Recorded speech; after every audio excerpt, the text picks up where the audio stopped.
चांदवडवर अस्मानी संकट, चक्रीवादळ आणि गारपिटीने कोट्यवधींचे नुकसान. चांदवड. काल सायंकाळी तालुक्यात आलेल्या भीषण चक्रीवादळ व गारपिटीने रापली, वडगाव पंगू, कातरवाडी परिसरात हाहाकार माजवला. मुख्य नुकसान: सोलर व पोल्ट्री फार्म उद्ध्वस्त.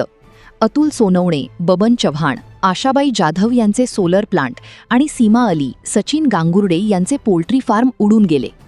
शेती व पशुहानी: गणेश चव्हाण यांचा उन्हाळी कांदा भिजला, तर भाऊराव पगार यांच्या गायीचा झाड कोसळून मृत्यू झाला. काटेमारुती रेल्वे नदीवरील पूल वाहून गेला. वाहतूक ठप्प. रेल्वे रुळांवर झाडे पडल्याने मनमाड नाशिक लोहमार्ग तासभर ठप्प होता. महामार्गावरील पूल पाण्याखाली गेला होता. प्रशासकीय पाहणी. समाजसेवक भागवत झालटे आणि तलाठी भारत सूर्यवंशी यांनी तात्काळ घटनास्थळी भेट देऊन व्हिडिओ शूटिंगसह पाहणी केली असून पंचनामे सुरू केले आहेत. शासनाने तातडीने मदत द्यावी अशी मागणी ग्रामस्थांनी केली आहे. RKS न्यूजसाठी भागवत झालटे, चांदवड.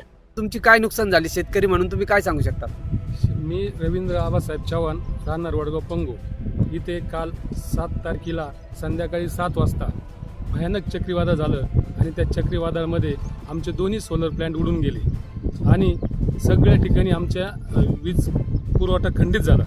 सगळ्या ठिकाणी पोल पडले, झाडं पडले, अतोनात नुकसान झालं. या नुकसानीची MSCBने दखल घ्यावी एवढीच विनंती करतो.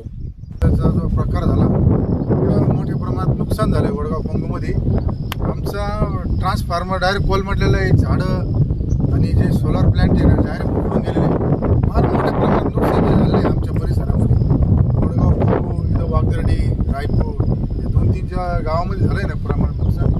त्यात आमच्या जो वावराचा जो ट्रान्सफॉर्मर आहे तो पूर्ण कोलमडलेला आहे. MSCBला प्रशासनाला आमची एवढीच म्हणजे विनंती आहे की आमचा जो वीजचा जो पुरवठा आहे तो सुरळीत काम होऊन फास्ट प्रमाणात सुरळीत होण्यात यावं, चालू करण्यात यावं. जनावरांच्या पाण्याचा जो प्रश्न आहे आणि आमची निर्माण झाली त्याच्यावर तातडीनं सोल्युशन काढण्यात यावं हीच आमची MSCBला विनंती.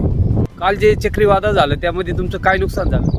काल 7 जून संध्याकाळी सायंकाळच्या दरम्यान जे चक्रीवादळ झालं लाईटचे खांब वगैरे आणि झाडांची नुकसान झाले. सरकारने याची दखल घ्यावा आणि काहीतरी पाण्याची